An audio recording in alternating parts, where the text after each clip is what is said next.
Me da muy especial gusto recibir a personalidades del área de la salud mental, de personas que se dedican a la investigación, a la docencia y a la regulación del ejercicio profesional de prácticamente todas las profesiones relacionadas con la salud mental. El día de hoy, como ustedes saben, tenemos un visitante muy especial, el doctor Geoffrey M, que encabeza el comité que revisa las actualizaciones de los sistemas clasificatorios, específicamente en el área de la salud mental, en la Organización Mundial de la Salud con sede en Ginebra. Yo simplemente les quiero dar la bienvenida y pasarle el micrófono a la doctora Rebeca Robles para que presente al doctor Reed e inmediatamente escuchamos al doctor Reed. Para mí es un honor presentar al doctor Reed. Él es doctor en psicología y él es el oficial superior del Departamento de Abuso de Sustancias y Salud Mental de la Organización Mundial de la Salud.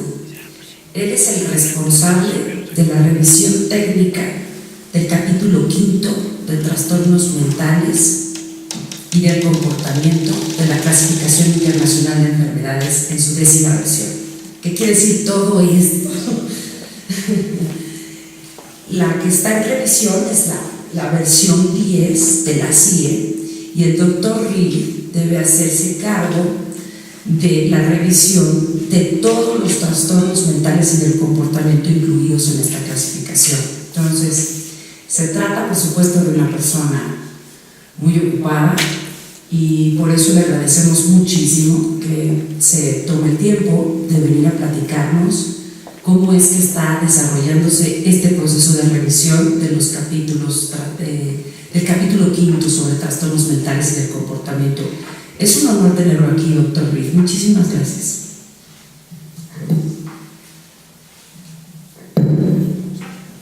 Bueno, les pido disculpas porque voy a hablar en inglés durante la presentación, pero después podemos hablar un poco, platicar sobre los contenidos de la presentación y podemos hacerlo en español, ¿vale?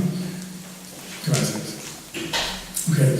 First of all, I must be very busy because it sounds like I have about 3 jobs.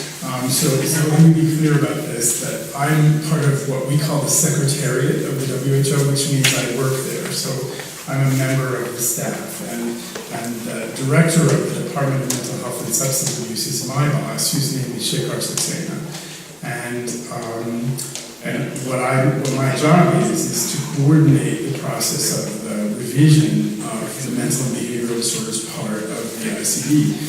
The chair of our advisory committee, I will show you the names of the people that are on our advisory committee, but the chair of our advisory committee is actually Steve Hyman, who's a psychiatrist from the United States, who used to be the director of the United States National Institute of Mental Health and then was provost at Harvard and now is at the Broad Institute of Harvard and MIT. So my job is Senior Project Officer for the revision of ICD mental and behavioral disorders.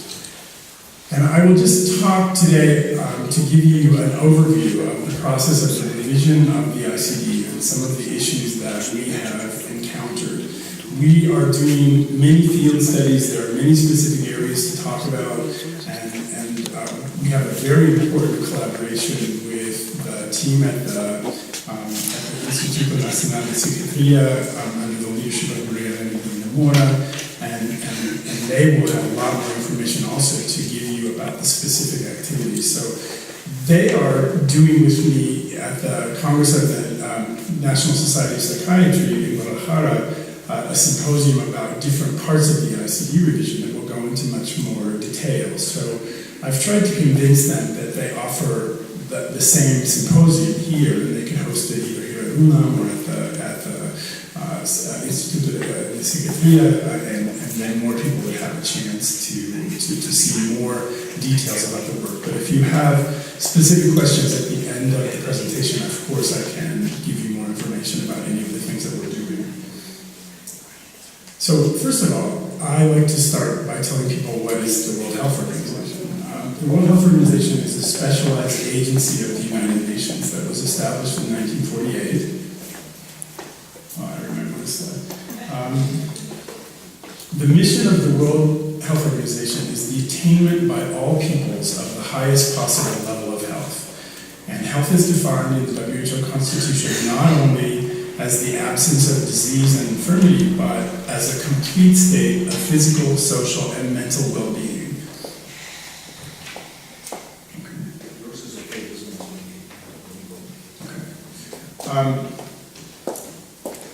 So you can see from the definition of health that is in the WHO Constitution that health includes mental health in a very explicit way, and this has been true from the beginning of the World Health Organization.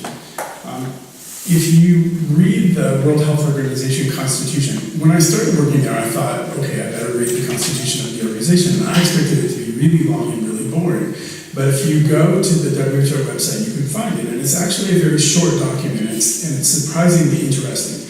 And it says, right on the first page, it says a list of about 30 things that the World Health Organization is being set up to do. And one of them is to establish and maintain international classification systems for health.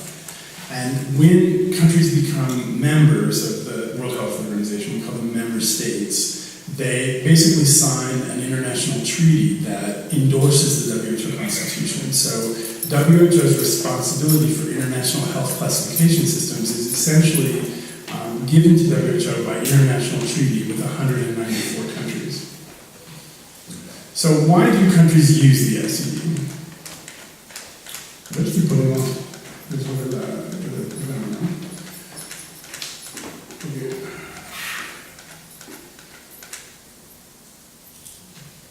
Just try to go on.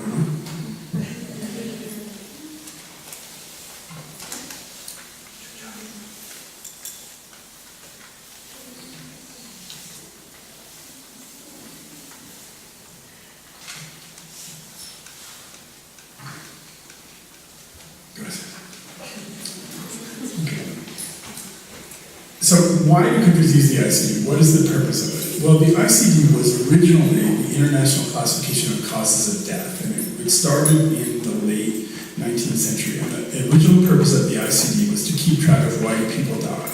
They were, very important infectious disease epidemics, and it was thought that it would be a good thing to have a standard list of definitions of diseases, so that when somebody was dying in South America, you would understand if they were dying of the same or a different disease as somebody else who was dying in India. And originally, the entire focus of the ICD was only on mortality. And it was only after the founding of the WHO in the 1940s that the ICD incorporated morbidity. And so there was never actually a classification of mental disorders before that, because even though sometimes mental disorders are the indirect cause of people's deaths, they're not really important causes of mortality. So they weren't included in the classification until ICD-6, which was the first version that was published by WHO.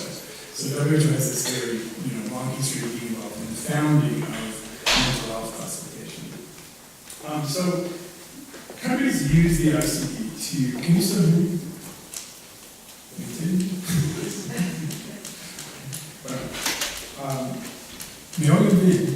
Okay.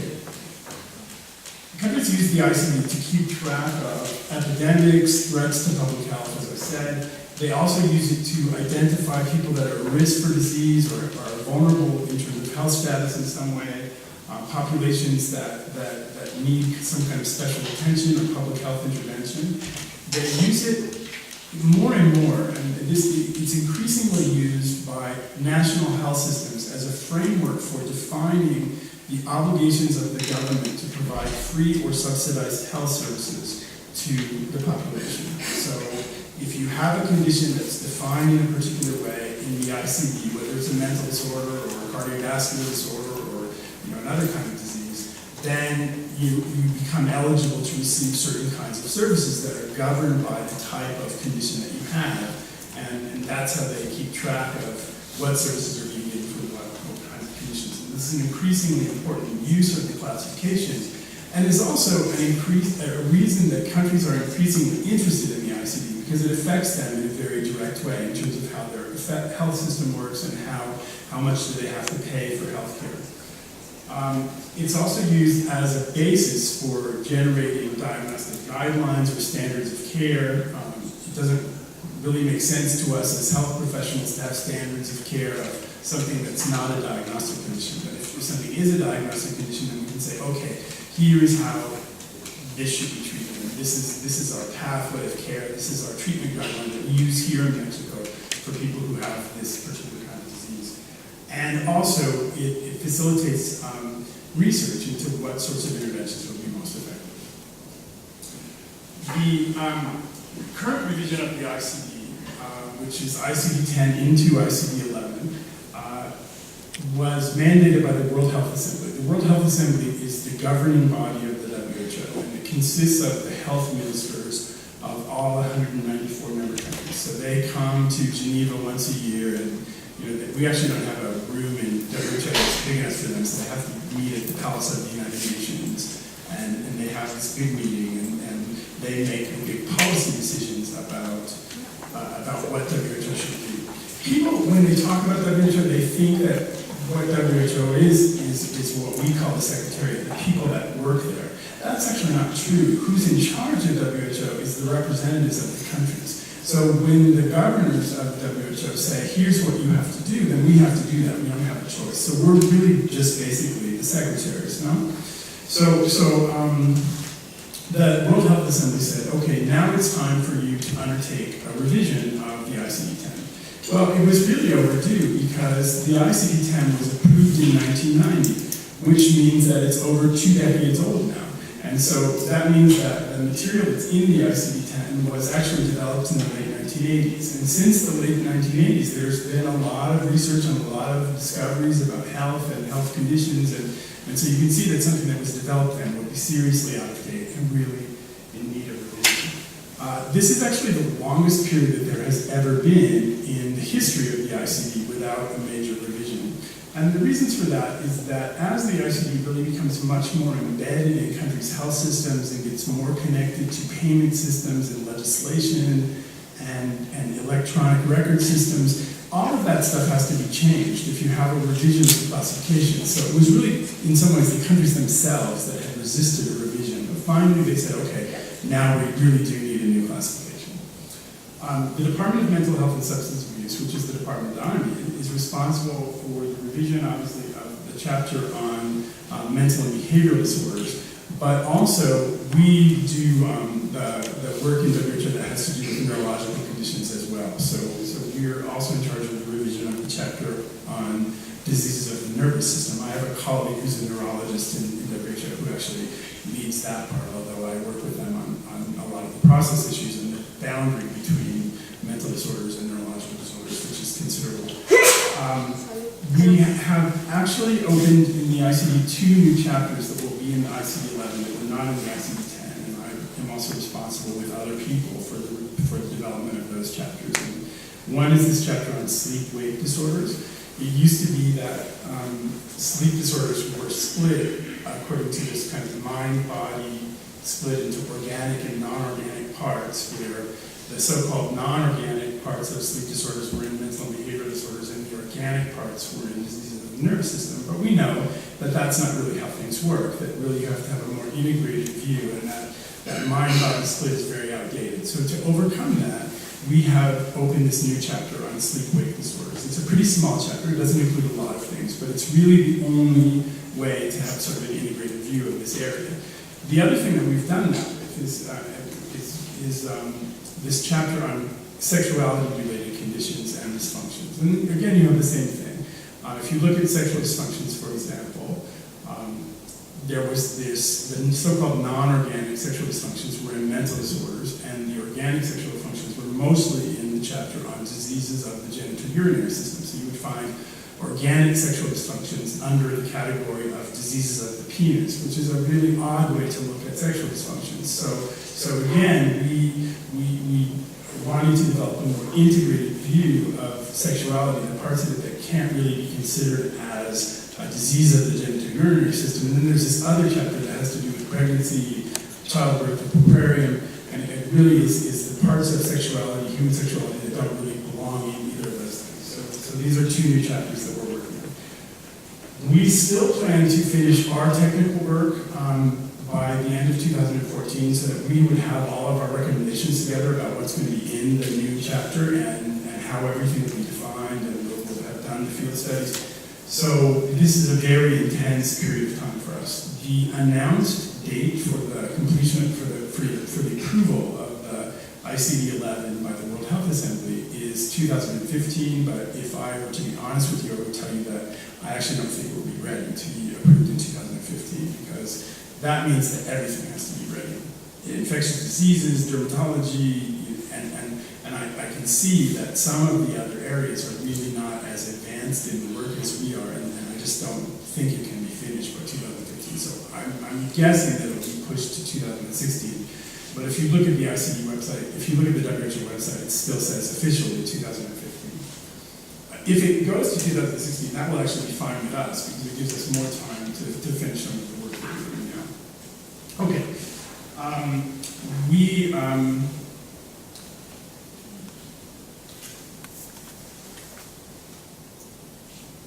I'm going to go quickly through some of this stuff, because I want to get to some of the material that I think is more important. I think the introduction is important, but I also don't want us to run out of time, and I want to have some time at the end for discussion.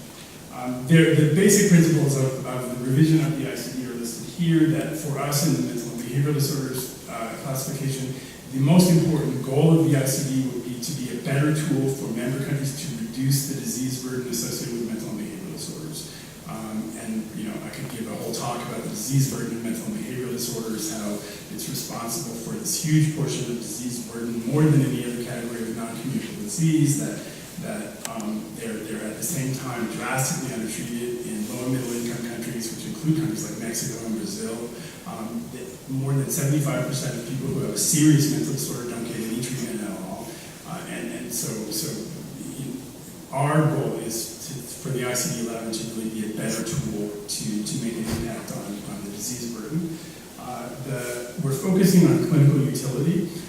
We all thought, 30 years ago, or when I was a child, I thought, no.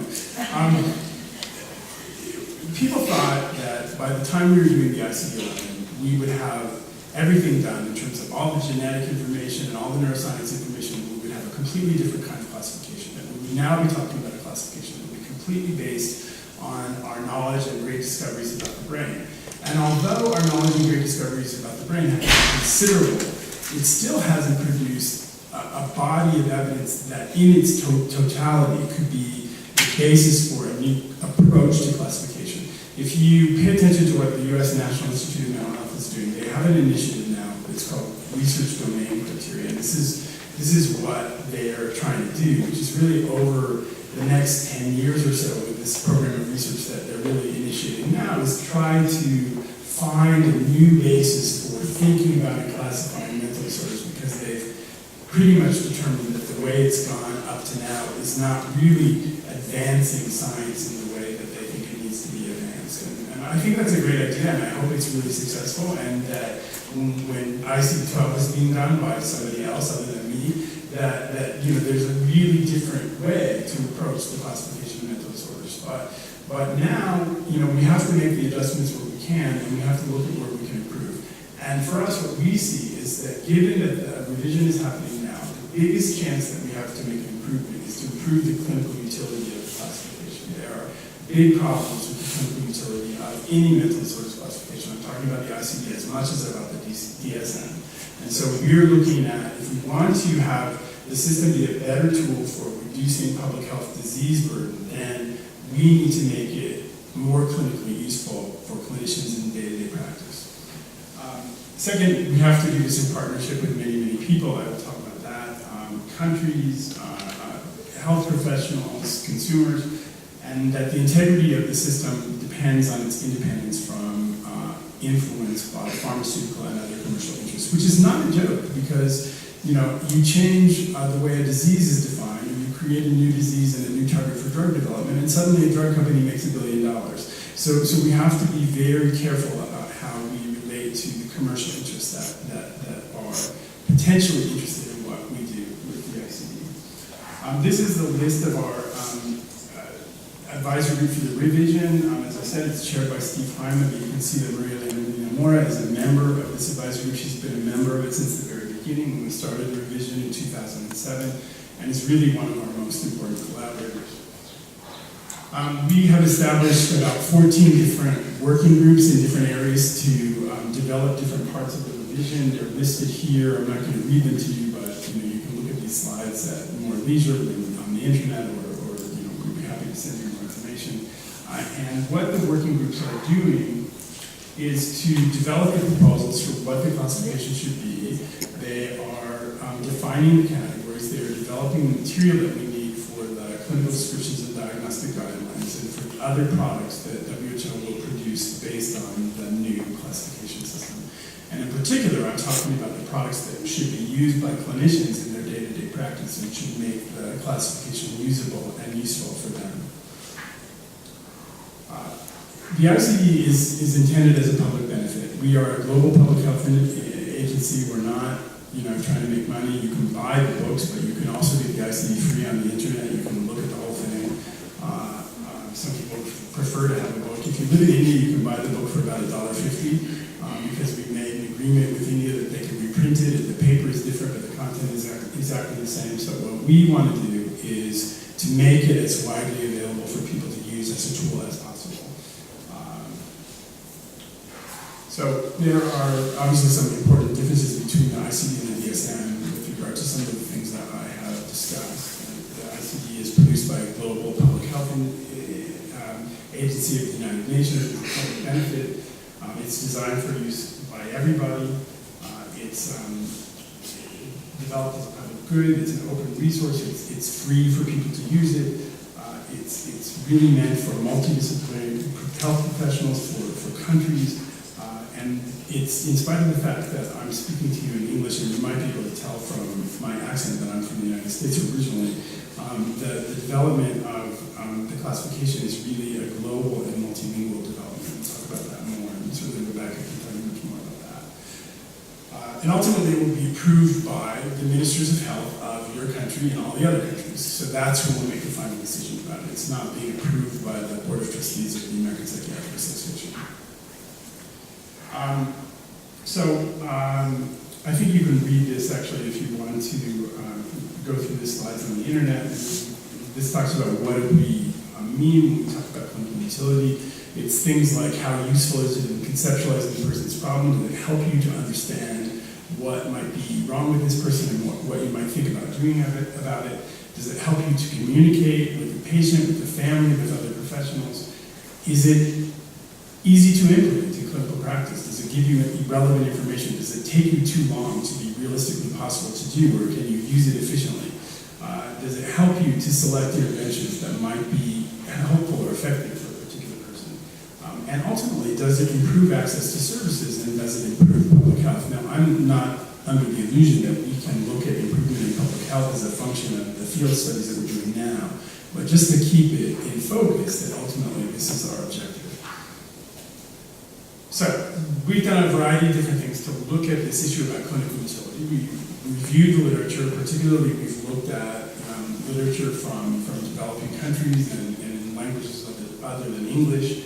We've looked at all the national and regional modifications. So there's a desarrollo privado de psiquiatría, por ejemplo, and also the Latin American guides to psychiatry are two of the systems that we've looked at. Because, if they found it necessary in formulating the CUVED glossary of psychiatry to make a change, there's a reason that they did that, and we should pay attention to what that change is, because it's something that we should basically treat as a proposal.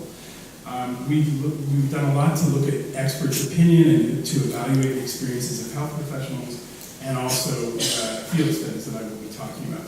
I'm going to tell you just a couple of data points from this big study that we did with World Psychiatry Association, and also another one that we did with the International Union of Psychological Science, which is where I actually originally met Professor Sanchez-Sosa. So this study of psychiatrists was a study of almost 5,000 psychiatrists throughout the world. It was done in 44 different countries, 27 of which were low and middle income countries. It was done in 19 languages, and you can find the publication here, but it's still available on the WPA website. So if you look for World Psychiatric Association, you can find the WPA website, and you can go. There's a link to this article, and you can download it if you're interested in reading it. Or you could actually, it's open access, so you could put it on the, you could link to it on the UNM website if you want to. So this is how the participants were distributed. They were recruited by national professional associations, and it tended to be that the most participants were in the areas where there were the most psychiatrists, but also in Europe, you can see that we have a ton of participants from Europe, and this is an area where you have many small countries that each have their own psychiatric association who all participated in the study. But still, there was a really strong representation of all regions of the world. It was enough for us to look at regional differences. This study with the International Union of Psychological Science, psychologists, and I understand that many of you are psychology students, psychologists are not globally quite as familiar with why classification might be important to their lives. It's something that psychiatrists are acutely aware of, but psychiatrists and psychologists less. And psychologists tend to be, I suppose that psychiatrists mostly see classification as a necessary evil, and maybe even helpful. But psychologists are often a bit more doubtful about, well, why should we have to use classification? Because really, this is not how we talk to people. We don't see people as categories, all of that. Which I think is all true, but I think as psychology is sort of increasingly professionalized and becomes more integrated into the health system, this is just how the health system works. And so if you want to have services that are treated at an equal level with other kinds of mental health providers, then classification is just a reality that global psychology is having to deal with. But there are big differences. I'll show you some, country to country, and I'll show you some information about that. So this was done in 23 countries in 5 languages. It's also been recently published. It's also open access. It's in the International Journal of Psychology. And here's you can see there were less countries, fewer countries who were involved in this study, but they still came from all over the world. So this shows you can't read this, but basically what this is that there's a bar for each participating country in the psychiatry survey. It shows you what is the level of use of psychiatrists, of classification. So this is the proportion of psychiatrists who said that they always, almost always, or frequently use a mental disorders classification system in their day-to-day practice. And the average is around 80%. So psychiatrists throughout the world really do use classification as a normal part of their lives. It's very interesting to me that the real outlier here is France. France is where you have the lowest use of classification, and the second lowest use is Italy. And I think we can think about that in terms of how their health systems work, but also in some way the continuing dominance of more psychoanalytic perspectives in psychiatry in both of those countries. This is what we see for psychologists, and you can see that some countries have use of classification by psychologists at basically the same level as psychiatrists. That in the United States, they use it routinely. In Germany, they use it routinely. In Norway, they use it routinely. So countries that have kind of fully professionalized professional practice for psychology, and they have health systems that function in a particular way, psychologists routinely tend to use the classification. If you look at other countries like Sri Lanka or Namibia or even Israel, you see much lower rates of use of classification by psychologists.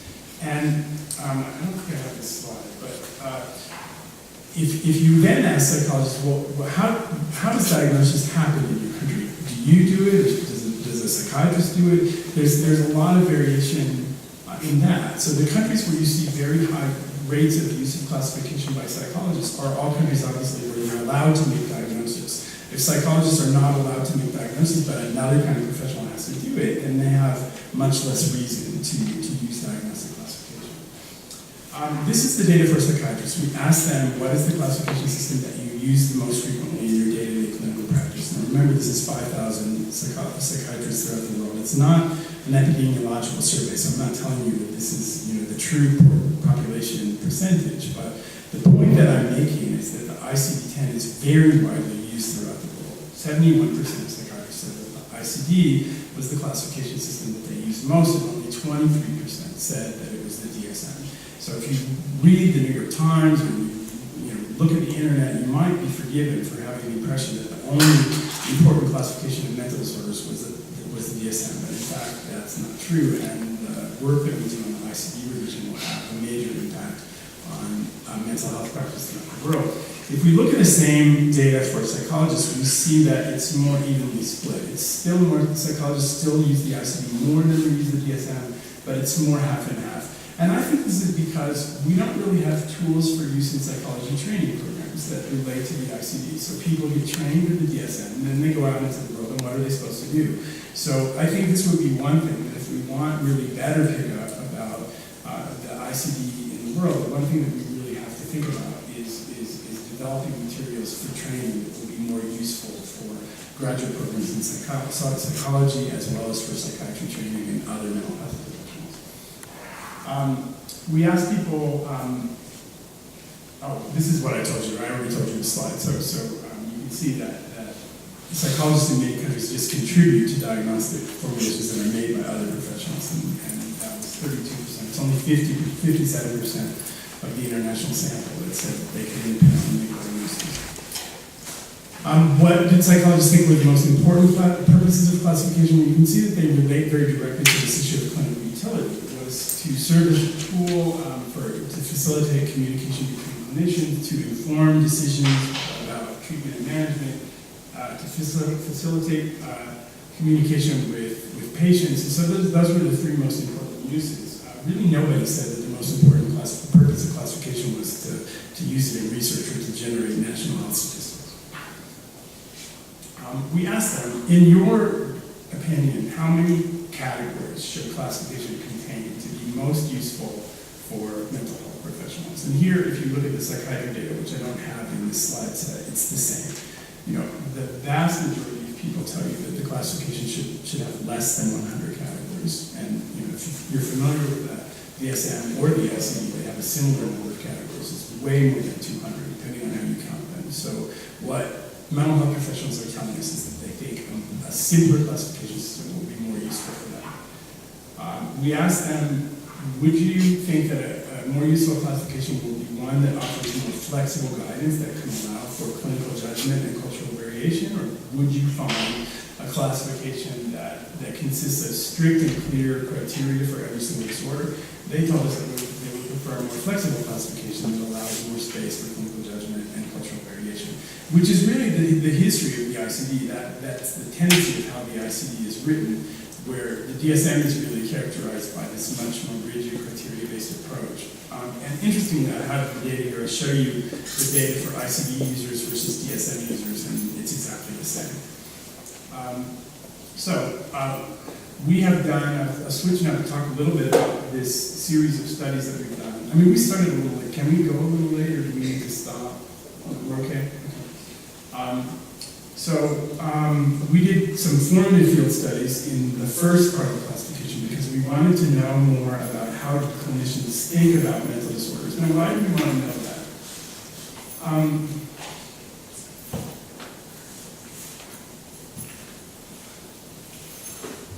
Classification is not truth, right? I mean, classification is in some way something that's invented by people to organize information. And so it's how your brain works. This thing is similar to that thing. We know this from all these cognitive psychology studies and how people make judgments.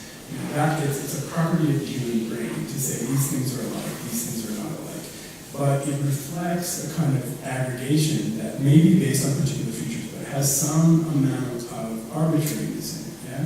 So I think it's a mistake for us to think, oh, classification reflects the truth, because there's not one truth. You can make a classification based on genetic information. You can make a classification where it was based on here's all the things that respond to SSRIs, here's all the things that respond to antipsychotic medication. You can make a classification by which are the disorders that are most likely in poor people. So there will be a variety of different principles that you could use. And so in that regard, one of the things that a classification is a kind of user interface. So I'm coming to a classification system because I want to find information. I want to find information that is going to be helpful to me in clinical practice. So if I want to create a system that's going to be the most helpful to you, I need to know how you think, how you organize information. If I think that chocolate is an ingredient that is only used in dessert, I'm never going to find a recipe that uses chocolate with chicken.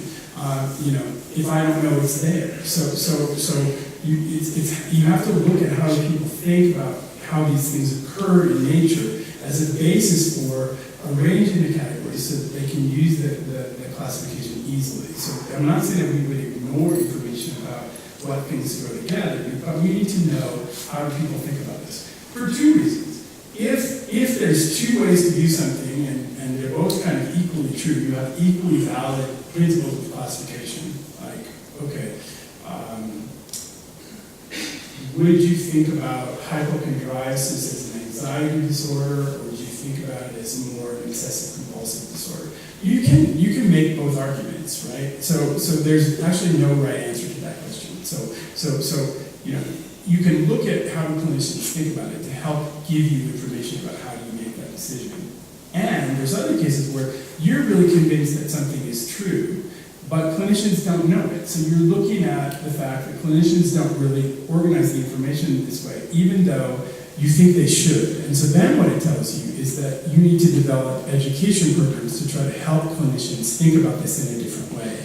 So clinicians may not appreciate that body dysmorphic disorder, clinicians mostly think body dysmorphic disorder is either a psychotic disorder or an eating disorder.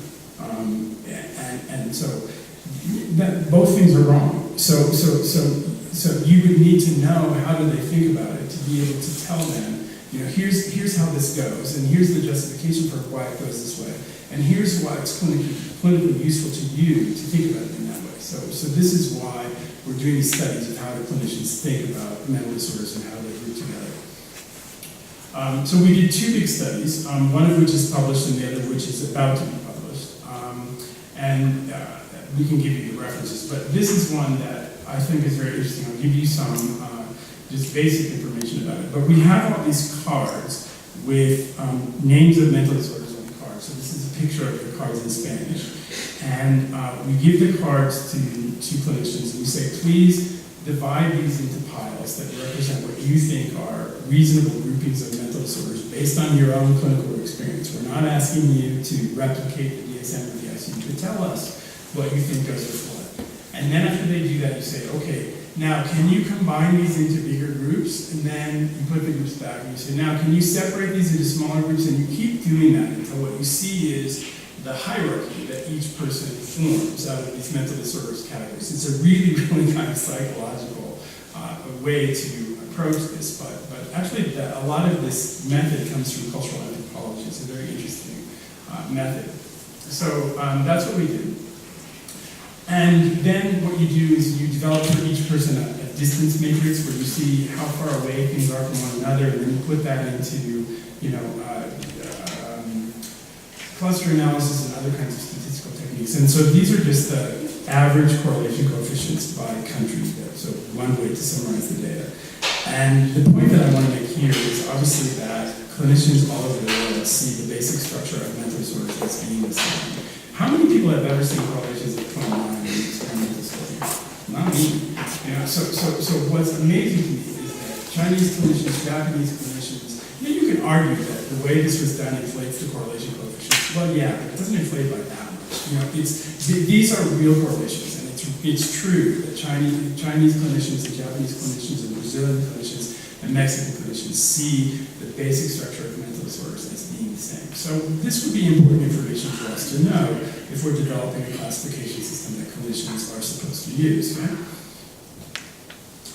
So we saw that their categories, their classifications are rational, they're very stable across countries and groups, that it's not, this is one thing that's irritated me a little bit. I've never been a full-time clinician, but I've always done some amount of clinical work until I moved to Washington and sort of got lost in administration. But, so I always mostly do research, but if you read the classification literature, what it mostly says is if clinicians don't think about things this way, it's because they're stupid. There's this kind of view that clinicians are dumb, and why would we listen to what they say? Sort of perspective about the way that this is talked about. And I think, well, we need to look at why they're making the judgment they're making. And in this case, it turns out that it's obviously not random if you have correlations of 0.95 across countries. So why are they making these judgments? And if you ask them about why they're making these judgments, you find that they do have reasons for it. They can tell you what the reasons are. It's rational. You might think that some of these reasons are wrong, but what that tells you is here are the areas where we really have to help clinicians, have better information and be better trained. Yeah. So that's what we've got. Now the next phase, and obviously there's more to say about that study and the other study, and we can send you those studies and also give you any more information that you'd like to receive.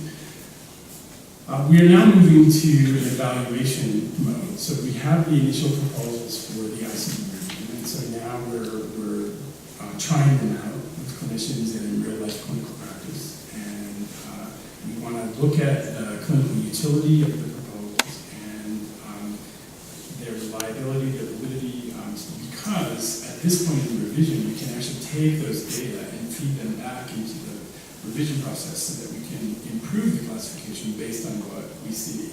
This is one thing that I think was sort of silly about the revision, that DSM, it's not to be mean about them, but they did this huge reliability study at the end of the process. It was an incredibly expensive study. It was to find out the thing that they did. It was the best way to do it. It was terrific. But then you find at the end of that, you have a reliability coefficient of 0.4. You don't know exactly why, and the classification is done. So what are you supposed to do about that? What's the relevance of this reliability of 0.4? So if you're not going to use this information to go back and improve the classification, it's sort of silly to put all this resources into it. So this is important to us. We need to approach this research in some way, and we can actually use the data to do something different with the classification.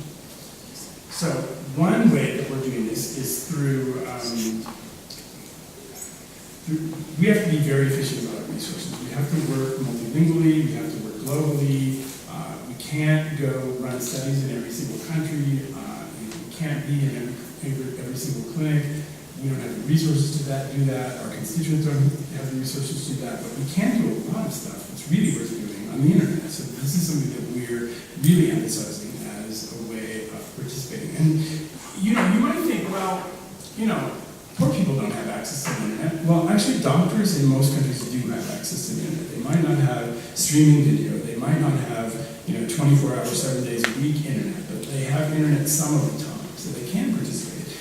And what we saw with that psychiatry study I showed you is that there's a very powerful inverse relationship between country income and response rate. So that the people that had the highest response rates were the people from low-income countries because they were so happy that somebody was asking for their opinion. Whereas, if you're like me, like every time you get on an airplane or talk to your bank on the phone, they send you a survey that you're supposed to complete. So we had much lower, the lowest response rates were from US and UK because people are just inundated with stuff. But, we don't really need to hear from them. We already know what they think. So the people that we want to access, are people who can actually respond to us in this way. And then we will do studies actually in clinical settings to look at questions that cannot be answered through internet-based methodologies. We have established what is called the Global Clinical Practice Network, or Labo de Práctica Clínica, and this now includes nearly 8,000 people. This was actually from the 8th of August. It's about a month old. I think now the number is closer to 10,000. So clinicians from all over the world have signed up to be part of this network. This is shown by WHO region. I think we still have more work to do in developing the base of clinicians to be part of this process in some regions of the world, but we're doing quite respectively. This is the regional distribution. You can see that we're really incredibly successful in Asia. They've gotten really behind this and are signing up in great numbers. We have a lot of success in Europe. North America, which is here, US and Canada, I put, even though I know that geographically Mexico is in North America, I put Latin America together in this slide so that it's actually here, so that it's 9% of the sample, so I think we can do better in Latin America. I think we have much more work to do in the Middle East and in Africa, but again, those are the areas where there are the fewest professionals, so there's a base radiation there too. This is distribution by profession. You can see that it's about 60% medicine, 30% psychology, and sort of a smattering of other professions. This is by country income. It's kind of what you would expect. We're still struggling to get the people from really poor countries, but considering if you look at the number of health professionals in those countries, it really goes down very, very drastically. I think we're doing well with upper middle income countries and with lower middle income countries. This is the distribution by language. 41% of the sample has signed up in English, but it's also available in Chinese, Spanish, Japanese. Again, I'm telling you that I think we can do better in Spanish, so I'm hoping that some of you will take the hint. These are the countries that have the greatest number of participating members, and you can see that China is in first place, Mexico in fifth. But there's a big difference between almost 2,000 people we have in China and nearly 400 people we have in Mexico. So this is also, we ask people about their areas of expertise, and so we have a lot of people who are experts in mood disorders, schizophrenia, anxiety disorders, and then some things that we'll be concerned about, many fewer people. So we're about to do studies related to eating disorders, so we found really targeted recruitment of eating disorders experts to be part of this network recently, and so we will continue to do that. So as we're about to move to testing a new area, we really try very hard to recruit experts in that particular area to add them to the network, because sometimes we want to look at how experts use the classification compared to how clinicians who are non-experts in that particular subject use it. Yeah? The advantage of internet-based studies, it's fast to do. I mean, the programming takes some time, but once you have the programming done, you get the data like that. It's very easy to disseminate. You don't have to clean the data. It's easy to do it, relatively easy to do it in multiple languages, and you have the capacity to include clinicians from many parts of the world. The disadvantage is that you can be criticized that it has less ecological validity, and it may limit in some ways the richness of the data. Some of the methodologies that we're using with the Global Clinical Practice Network are vignette studies, where we provide a description of the case and then ask people about how they would diagnose the case and other questions about their diagnostic evaluation. Again, some of the same weaknesses and strengths when you look at vignettes. It's also really critical that we evaluate the categories in clinical settings, and so we're doing that as well. But in order to be efficient with resources, we are trying to only do those things in clinical settings that we just can't do adequately with the internet-based methodologies. So we have a network of collaborating centers throughout the world who are working with us on clinic-based data collection. Collaborating center here in Mexico for this effort is the National Institute of Psychiatry, as you've seen. There are other centers throughout the world, and they tend to be large, important mental health psychiatric settings in these different countries. We are particularly focused on making sure we have representation from big middle-income countries, because I think this is where, in some ways, we can get the most benefit most easily, because there's really the infrastructure to participate in research, but at the same time, there's a kind of difference in perspective it's important for us to pay attention to. And just these 5 middle-income countries, Brazil, China, India, Mexico, Nigeria, is 43% of the world's population. So it's important for us to be working in those countries. The clinical studies that we're doing now, we have a study that we're about to start in primary care. If you want to make a difference, if you want to make a difference in low and middle income countries, you have to have a classification that can be used by people who are not specialized in health professionals. You have to have it usable in primary care. So we are doing field studies in primary care that will be done in 8 different countries, including Mexico, Brazil, Spain, India, Japan, Mexico, Hong Kong, which is not a country, it's part of China, but Pakistan and Tanzania. And then we are also starting a series of studies on conditions related to sexuality in a number of different countries as well: Brazil, India, Lebanon, and Mexico, South Africa. Our commitment is that we will only fund studies that are being done in low and middle income countries. We won't fund studies in Japan or Spain or the United States. So if those countries, high income countries, want to participate, that's great, but they need to find the money for their own studies. So these sexual health studies are being done in UK and in the Netherlands, and with money that comes from those countries.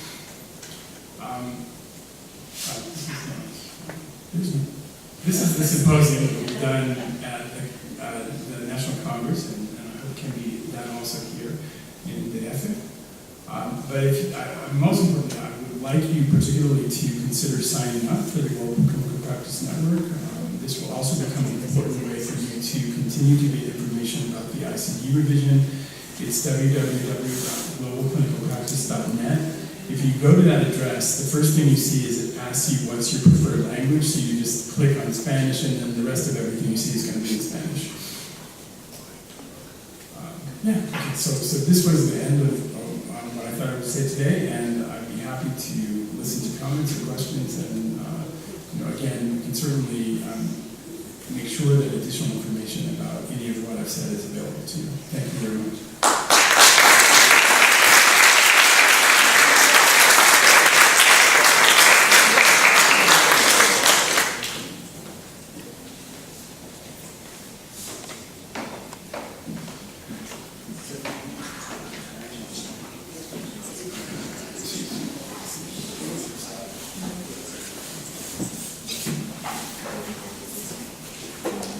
Preguntas, comentarios. Si hablan despacito en español, el doctor entiende perfectamente. Claro, si hablan fuerte.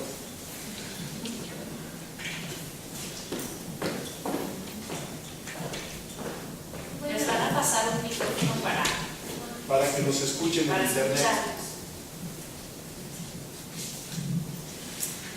Dentro de la clasificación de lo que están haciendo para el CIE 11, ¿qué tanto se han considerado las patologías que pueden estar asociadas a otras enfermedades? Por ejemplo, pacientes que están hospitalizados o pacientes que tienen alguna enfermedad crónico-degenerativa y que a partir de eso generan, por ejemplo, conductas de ansiedad, de depresión, etc. So, what you're talking about is mental disorders that are basically secondary to other diseases, and there are in each of the groupings of mental disorders. So, in anxiety disorders, psychotic disorders, mood disorders, there is this space for mood disorder associated with another medical condition, and then classification-wise, you have the diagnosis of, say, multiple sclerosis, which is associated with depression. You would also have this diagnosis of mood disorder due to another medical condition, and those things would be done together. And the treatments for those things may not be the same, and so it's important to differentiate it from depression that's more purely, the mental disorder that we're used to.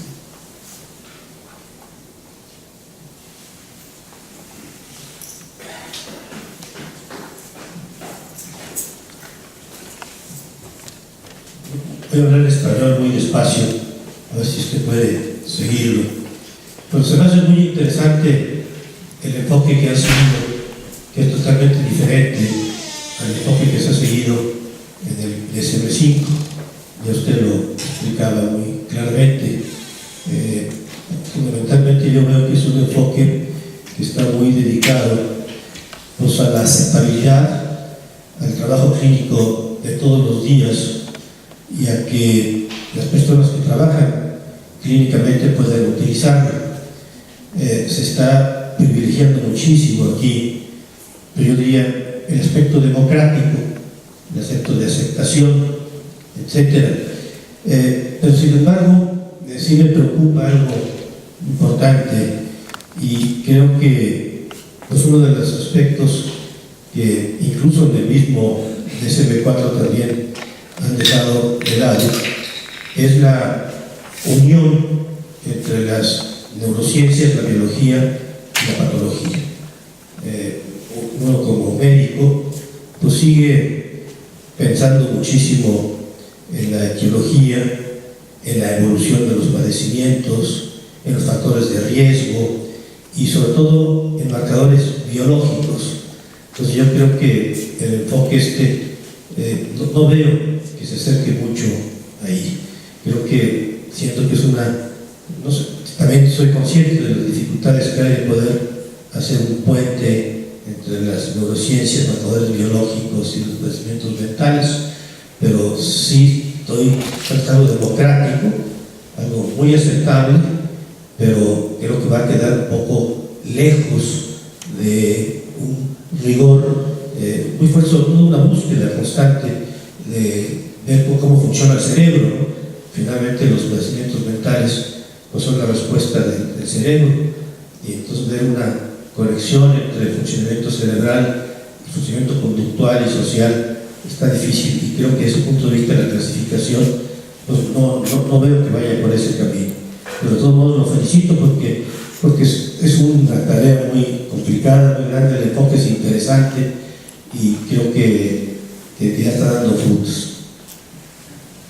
So thank you for that question. I think it's an important point. And so if I've given the impression that we're not paying attention to the literature, that would be wrong. That what the working groups are supposed to do. So these working groups are appointed globally. Everybody, the working group, there's some requirements about how the working groups are formed. There has to be at least one person from every WHO region. There has to be good representation of low and middle income countries. We can't say, oh, here's somebody from the United States, from England, and from Australia. To now we have an international group. It doesn't work like that.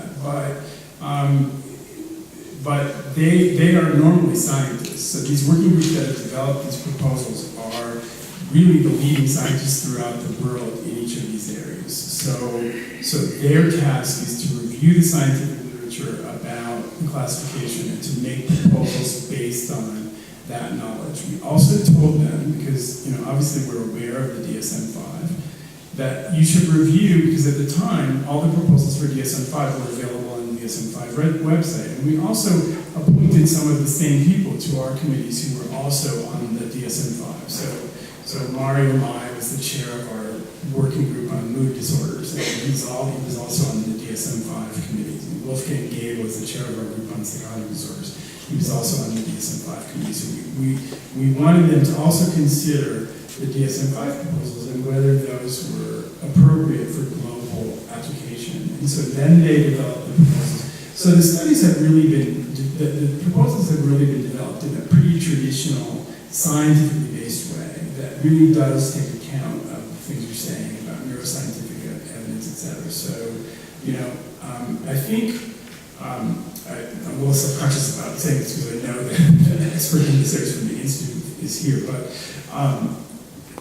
if you look at the issue of OCD spectrum, OCD spectrum is very well established scientifically. Like, we know that OCD spectrum exists. If you look at the information from clinicians, they don't understand that, or at least non-expert clinicians don't understand that these disorders that look pretty different from each other actually go together.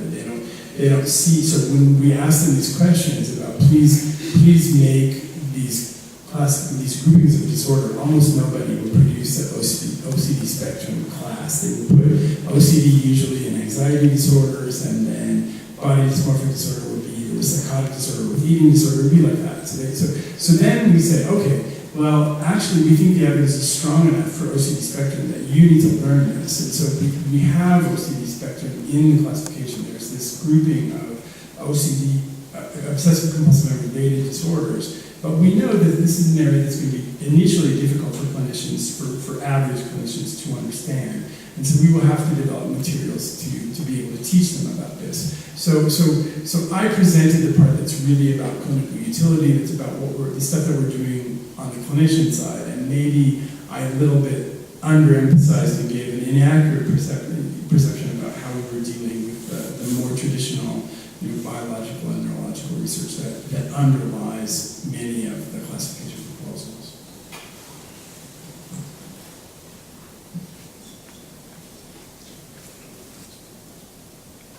¿Ganan preguntas? ¿Comentarios? ¿Ya apuntaron esa dirección para a ver? Aquí hay otro, ¿verdad? Bueno, muy buenas tardes. Mi pregunta va enfocada acerca de esta propuesta sobre crear estos nuevos rubros de trastornos que se extrajeron de los trastornos mentales previamente establecidos, como los trastornos del sueño y la vigilia y los trastornos de la conducta sexual y todo eso. Mi pregunta es, ¿cuál es la estrategia diagnóstica que pretenden con esta nueva propuesta, porque indudablemente la mayoría de los trastornos del sueño lo vemos los psiquiatras, y únicamente, al menos en mi práctica, en la práctica común, y únicamente cuando se relaciona con un trastorno neurológico bien identificado es cuando pues pedimos ayuda del neurólogo, pero principalmente estos trastornos lo van a continuar viendo los psiquiatras. ¿Cuál es el fin de que se hayan extraído de estos trastornos mentales?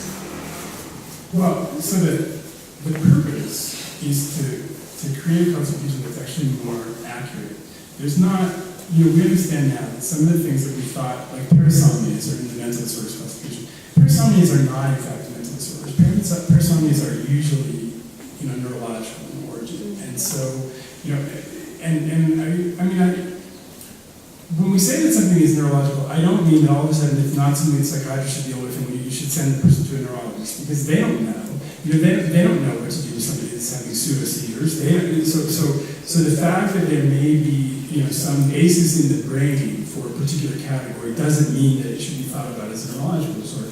The more accurate way and the more integrated way to think about sleep disorders is actually that there's a behavioral component, there's a psychological component, and there's often some kind of organic substrate underneath the problem. But if you took that to mean that psychiatrists shouldn't treat those people, that would be wrong.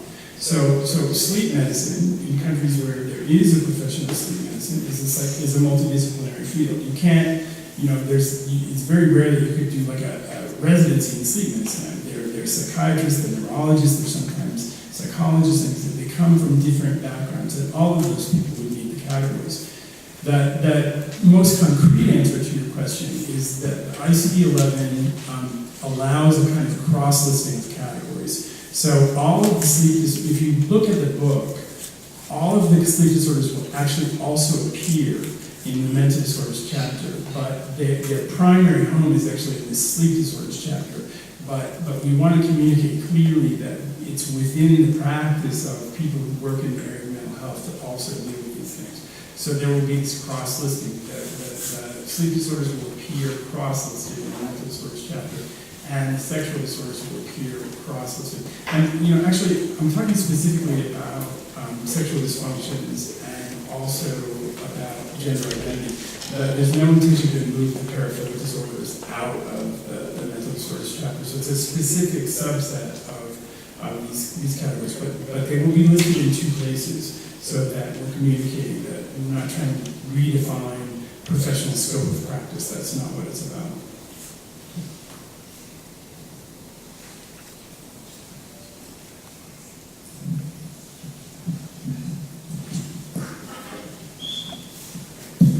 Si no hubiera más preguntas, agradecemos muchísimo la participación de todos ustedes, agradecemos mucho al doctor Reed su ponencia esta tarde.